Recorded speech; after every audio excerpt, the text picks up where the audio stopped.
Namaste, I am Dr. Geeta, Senior Consultant in Transfusion Medicine at Apollo Hospitals, BG Road. Today I'll be sharing a talk on convalescent plasma. As we all know that the COVID-19 pandemic has affected the entire world, and still we don't have any definite treatment or specific drugs to treat this disease. Though many antivirals have been released into the market, the cure is still elusive. And also vaccines which are in phase 2 and 3 trials may take at least 6 months to be available for us in use. Now, as a result, these patients who are suffering from COVID-19 are largely treated symptomatically, and also some of them are given this antiviral drugs, steroids, continuous oxygen, and maybe in severe life-threatening cases, ventilator support is also given. Now, world over, the doctors are also considering another option, that is convalescent plasma, to treat moderate to severe COVID-19. Now, a lot of clinical trials have been done in India and abroad, and also Apollo Hospital has been part of this clinical trial, and the results are awaited. As such, now the ICMR also has allowed this convalescent plasma to be given or transfused to patient off label in COVID-19. Now, what exactly is this convalescent plasma?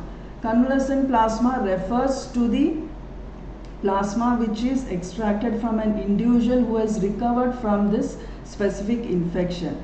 Now, whenever a patient has an infection, the body sets up an immune reaction to fight against this virus or attack this virus. But as the by the time the virus is conquered, the antibodies specific to this infection are produced, and this leads to cure from the disease. Now, there are two types of antibodies which are produced, that is the IgM and the IgG. IgM is produced by the 7th day and falls rapidly by the 14th day.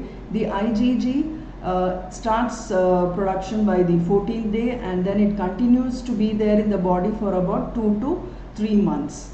So now these antibodies are present in the circulating blood, and then when we extract one of the components of the blood, that is the plasma, we have the antibodies which can be transfused to the patient.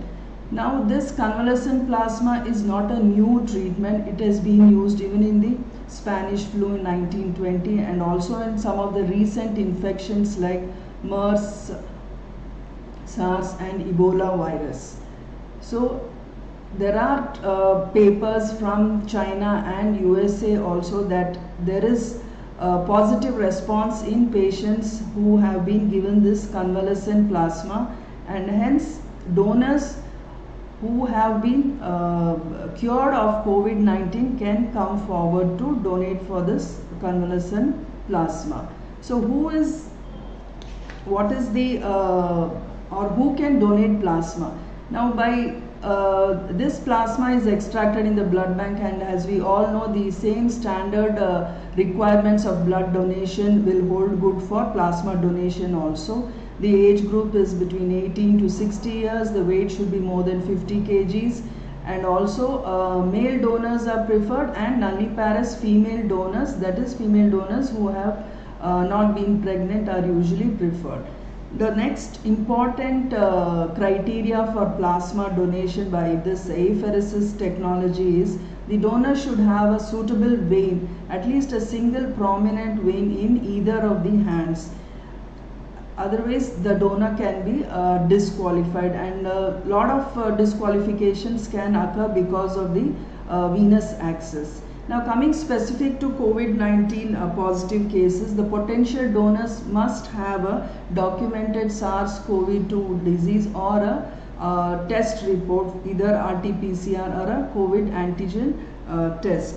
Now, first the donor should be completely cured of this disease, and then he is eligible to donate the plasma 28 days after he has completely recovered from this disease, or if he has a negative PCR report, then he can donate 14 days after he has completely recovered from this disease.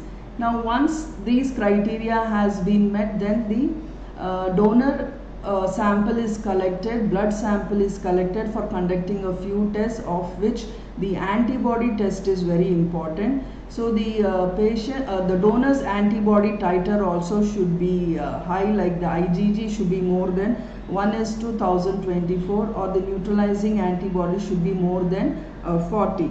So then this plasma transfusion is again group specific. We cannot switch the groups in this case. Plasmapheresis. Now after all the tests have been done, then we move on to the apheresis procedure itself. Now what exactly is this apheresis? It's a special medical technology where we are using an expensive equipment. If we can go to the video please. So here in the video we can see the equipment being used, and the technologist is completely trained in this procedure, and he has taken a fresh new kit and loading it onto the machine. The loading may take about 5 to 6 minutes along with the priming. Now what exactly happens in this machine is, it has a centrifuge within the machine which collects about 200 ml of blood, and the centrifuge separates the different components and then it extracts only the plasma. In this case we are collecting convalescent plasma, and the same machine has also been used previously in dengue patients to collect platelets also. So this procedure exactly takes about 45 minutes, and it's a very safe procedure. The amount of blood also coming to the machine is about 200 to 250 ml at a time, and then the plasma is collected from that, and the rest of the component returns back to the donor. Hence we need to have a very good venous access, otherwise there could be certain problem if the vein is not good enough. As I told you, the time taken would be approximately 45 minutes, and the procedure is very safe. And here we can see that we have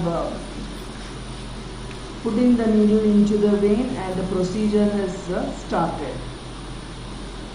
Now this plasma after collection is stored in the blood bank frozen and issued whenever the patient requires.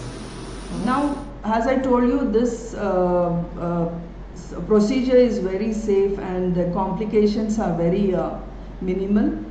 Some of the 99% of the donors will not have any adverse reactions during the apheresis procedure. The rest 1% may have mild reactions. Some of the reactions could be tingling sensation around the mouth, for which calcium tablets are given and donor reassured. Some donors could faint, and the procedure is halted temporarily, and the blood is returned back, and as the BP and pulse come back to normal, the donor, if he allows us, we will complete the procedure. So then also another reaction which we can see is a hematoma formation. This is again if the venous access is not proper. So hence we make sure before starting the procedure that the vein is very prominent to avoid this reaction. Now the another last reactions could be tetany, which we have rarely seen in all these years, having done every year about 500 to 700 procedures. So this, if it happens, the procedure is completely halted and IV calcium is given. So at the end, I request all of the donors to be brave and then to come forward to donate, as it is a very safe procedure and it just takes about 45 minutes to complete this procedure, and it is in our hands to save some of the patients who have not been so lucky, like having suffered from mild reactions and then recovered very fast. Some of them are on ventilator or on oxygen, where this convalescent plasma is to be transfused. Thank you so much for listening to this talk, and I also have a video where one of our donors, after donation, she shared her experience. Thank you.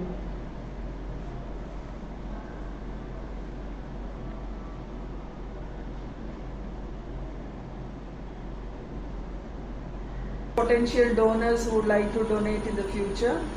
Actually, it is a good procedure what Apollo is doing, and you should not fear. You should voluntarily come and donate your plasma. It will help to save more of our people who is suffering from COVID.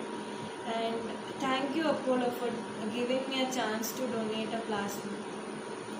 Thank you, Jerry. Thank you so much. Thank you.